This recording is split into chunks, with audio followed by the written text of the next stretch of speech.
morning and welcome everyone to another Subi Shaves video with me on a beautiful morning. Hashtag Team All Blade and hashtag No Blade Left Behind. This is how we're doing it today. Squad goals and Subi smiles to all of you. Hopefully wherever you're watching from, you're having a beautiful morning. Hopefully you got something cold and crisp like the fall air and a comfy chair. Will it on in and welcome to the day. I'm thrilled. I'm super excited today. I'm going to be demonstrating and reviewing for the first time on channel and just in general because this is just releasing. I'm so excited. We've got Black Shroud here. This is a Phoenix Artisan Accoutrements brand new scent. This is Black Shroud 3D, and it is a homage scent to Fabergé Wood Hue. Okay, this is a homage, this is a re-release of a pre-existing scent, right? This is the first time Doug's done it, but this is kind of a tribute to a very famous scent that Dean Martin wore and was kind of tributed to wearing, right? It is the Wood Hue by Fabergé. I'm really excited to be reviewing this today. It is releasing just this weekend for the first time ever, and it is just absolutely incredible.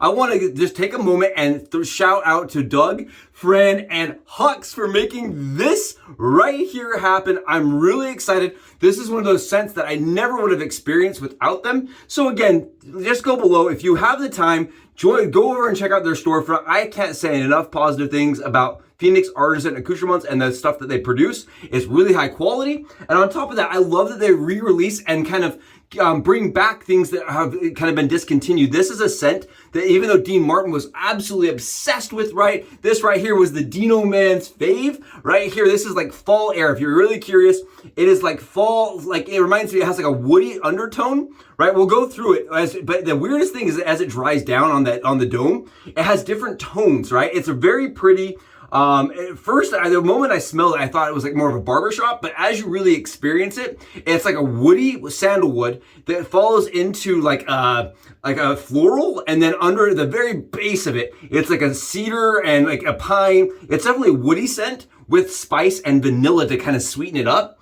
I know that the top note does have menthol in it. It has a menthol kind of cooling experience, but I don't smell any of that. There's not like a spearmint or anything like that to it. It just smells very nice and clean. If I were to tell you guys what this reminds me of, it reminds me of going suit shopping like in the 80s as a kid, getting my first suit as a child. I remember getting my first suit, right? That's what this reminds me of, going into those really higher end department stores and kind of just smelling that experience, right? As like a kid, then like, what is this smell? What am I experiencing here? Really nice scent that's a re-release again of Wood Hue, a scent that has been discontinued. And I notice if you go right now on like forums and you do some reading, you can see that Fabergé actually brought it back. But I believe, and don't quote me on this, guys, I'm pretty sure I've gone back and done a ton of reading back and forth. It's it seems to be one of those things that not everybody agrees on, but it may be a reformulation of the new scent, a reformulation of the feminine version, right? They did a female and for her and for him. And I believe the recreation of today's scent is for her. So this is kind of cool that you get a smell that for him version. That's a woodier kind of menthol forward on the top. Like it has like a kind of a cooling effect.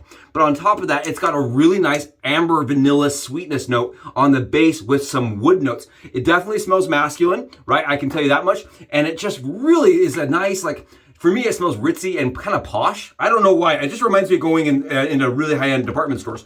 Really nice as a kid. And my favorite part about CK6, I just want to again say, Doug makes some of the most hydrated, easy to work with soaps, in my opinion. Really, really easy to work with. And you can see here, we've already got it on the dome, and we're using our PAA Moonscape Scuttle with my buddy Jerem's space brush. I cannot stop using this. The glow-in-the-dark brushes are my fave. I absolutely love them. I don't care. They remind me again of being a kid, and I just love this. It glows in the dark. It's fun. It has tons of different colors, and it was made by our buddy Jeremy, our friend and a person that started just on the forums with us, right? He's a good buddy of mine, and I'm really proud to say that I watched Mountain Hair Shaving start, and I'm really excited to see where he keeps going. Okay, so let's talk about the razor today. I'm really excited today. We're going to be using for the first time ever since I received it yesterday, the replated beautiful 1930s 85 gram in this format with this amount of plating from Razor Emporium. This is a Barbasol floating head razor. This right here, guys, if you're curious, was one of my grill items. And today, since this is the first time I ever am getting a chance to do one of Doug's release scents, right? I've done a few re-releases. This is my first release scent. And so to kind of celebrate that and to make it even more special, and seriously, I'm so glad to have you guys here. It just really makes this whole thing special. We're gonna be using this. This is truly one of my grail razors. I cannot thank the person that made this trade happen.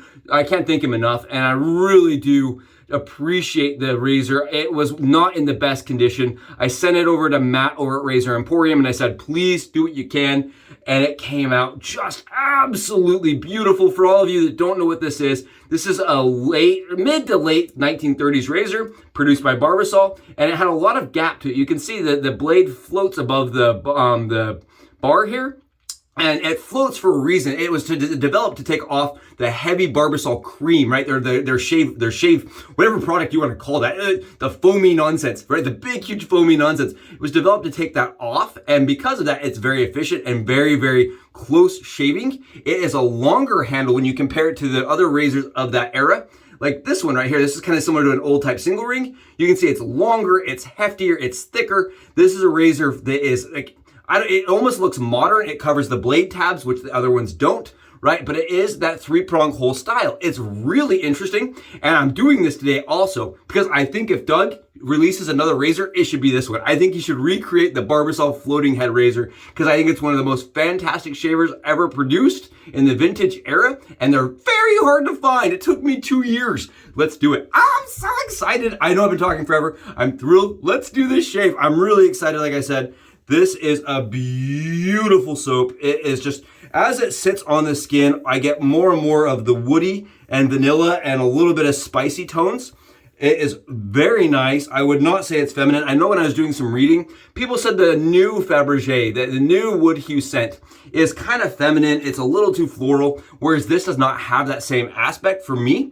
I think it's absolutely one of those, it just smells like a high-end department store scent from the mid 80s. Now keep in mind, this was discontinued in the 80s, right? That's when they stopped producing the 4-hem variation. And as such, it's expensive. If you go look and you're like, I really want to smell the original Dino scent, right? The Dean Martin tribute scent, the one that he was obsessed with. You can still buy it on eBay, the vintage ones. But man, they go for a grundle. We're talking hundreds for the scent where you can kind of just experience and enjoy it from Doug directly, which I love. I really like that. I love that Doug does that, and he's going to be releasing this with the Mysterium, the Mystery Mysterium formula, which I think is really cool. I love that he kind of offers all sorts of different products for the shave, right? Not just the shave. So I want to be honest here. This is killer. It is efficient. It is knocking it down. It's hefty. It's one of those razors when you hold it in your hand, it really does, like, it's hefty, but at the same time, it really is easy to use. I love the longer handle. It's a head shaver, and it was one of the first things that I noticed when I was using this. My buddy, David, sent me one to test with and kind of play around with. So kindly, he was like, you got to experience this. He sent me one to borrow, and the first thing I noticed was the long handle here. Oh, it's really nice, very comfortable in the hand. And the CK6 is giving me plenty of protection against this high-performing razor. When people ask what the Barbasol floating head feels like on the skin, a lot of people refer to it as like, or similar to as the Mule R41. They always, you know, kind of mention the two side by side. Where for me, this razor is much smoother. It has similar performance. We've actually done that battle where we did them side by side. But for me, even though this has similar performance, it's a lot more comfortable. It's a lot more smooth. I don't know. There's just something about it. Very, very comfortable shaver. There's a reason why this was fully brassed, in my opinion. There's a reason why this razor had seen so much use and love, because it's phenomenal. It really shaves very close, very comfortable. And I know a lot of guys that would say this is their #1 vintage shaving razor when it comes to closeness, comfort, and smoothness. I have met several guys that have said, yeah, it's their #1 favorite when it comes to the shave. Really nice, and there's a reason. It's a very comfortable. Man, that smells good. I just can't get enough of this scent. Seriously, Doug, awesome, fantastic. I don't know if you'll see this, but honestly, it smells phenomenal. Really liking this. It was, again, one of those scents that I smelled it and had instant flashbacks. Do you ever get that, guys? Tell me in the comments below. Do you ever just smell something like, that brings me back, right? I love wet shaving for that. That's one of the reasons I love wet shaving. The smells kind of have an olfactory experience where it takes you back to an experience, right? And for me, it really is like flashback. It's an interesting flashback, and it's one that I couldn't place. The moment I smelled it, I'm like, that's so familiar to me, but I don't know why. Yeah, I love this. I really do love it. Oh my goodness, what a shave. It's so efficient. I could talk for 8 minutes and then do my 1 minute head shave and be BBS and out the door and still be under the time limit that I aim for. I really like this razor, and I just absolutely am thrilled to be getting to share it.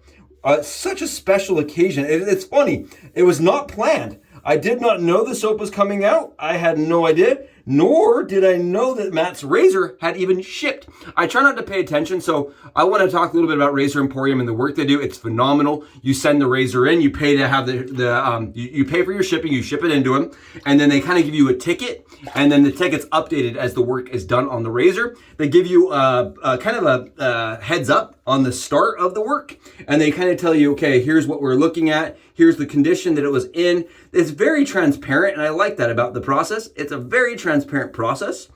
It was the first time I'd ever done it. So for any of you guys watching this and you're looking at Razor Emporium and you're saying, can I trust it? Is it good work? For me, I was really concerned, right? Because this is a razor I wanted to keep for the rest of my life.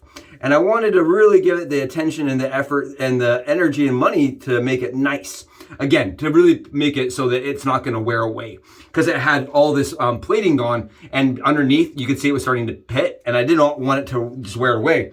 And so when I reached out to him, you know, I was very clear as to the condition that it was in. They were very clear on the work that needed to be done.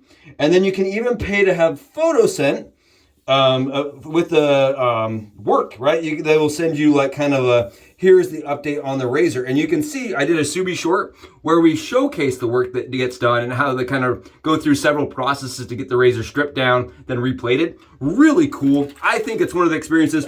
I don't know if I do it like a ton of times, right? But with something that you really love and appreciate and want to cherish for a long time, I really like the process. I was cool. Matt has another one of my razors over there. I did send over my Aristocrat from 34. Again, I don't think there's a person in the industry today that has more experience with Gillette razors and restoring them, right? There's a difference between sticking it in Dawn and vinegar and hitting a button on an ultrasonic than it is to, you know, fully strip it down, get it 100% replated and perfect. And I really trust Matt. I think he does an awesome job. And I know he really went out of his way to make sure that this one was flawless. And I appreciate that. I even bugged him. I would send him messages. I'm like, how's it going? Nothing but professional. He was awesome. Even with people that are really obsessive like me, awesome guy, really good quality work, and what a shave. Honestly, the one thing I noticed the first time I used this without the plating, it had more drag to it, and it didn't feel quite, it felt a little more aggressive. I won't lie. The first time I used it, I'm like, oh, I don't remember it being that aggressive. I think it's because it was getting more skin pull from the raw material. Now that it's nice and smooth and replated, oh, what a beautiful shave. That is just great. And I love that the CK6 has all this residual slickness and cooling effect from that soap, because then it kind of adds to the skin feel, right? The post-shave skin feel. We're going on with my HCNC towel. Thanks to my buddy, good old Mike, for sending this to me. I love these. HCNC towel is a great tool for us head shavers. They just need a wipe off. Oh, really good. I know a lot of you are like, oh, we got to wash off 100%. I just like to wipe off. That's kind of my style. That's how I like to do things. Let's go on with the splash. Ah, this is great. Thank you again so much. Can't tell you how much I appreciate you. And guys, if you appreciate the content, please consider smashing the sub button for me. Hit that sub button. We're almost to 1,000. We're gonna do a giveaway, and as the giveaway has gotten closer and closer, I keep adding things to it. So the pile's getting bigger and bigger, and I'm really excited to do like a complete treasure trove for the giveaway. I'm really thrilled. Wow, I always forget. Yeah, that one's worth keeping. That one was worth the search. 2 years, hard work, hard effort to find, and I'm thrilled. I cannot say thank you enough to the person that made it possible. And seriously, oh, the guys, thank you so much for watching. Oh, from the heart, seriously, nothing but heartfelt through, like straight up. I'm speechless at this point. I really am. Thank you so much. I just really do, from the genuine part of my soul here, the Subi soul. I appreciate all of you. What a shave. Absolutely fantastic. I want to grab this one more time. Thank you guys so much. I hope you're enjoying the fall air. Get out and enjoy it. I'll catch you in the next Subi Shaves video. Subi Ow.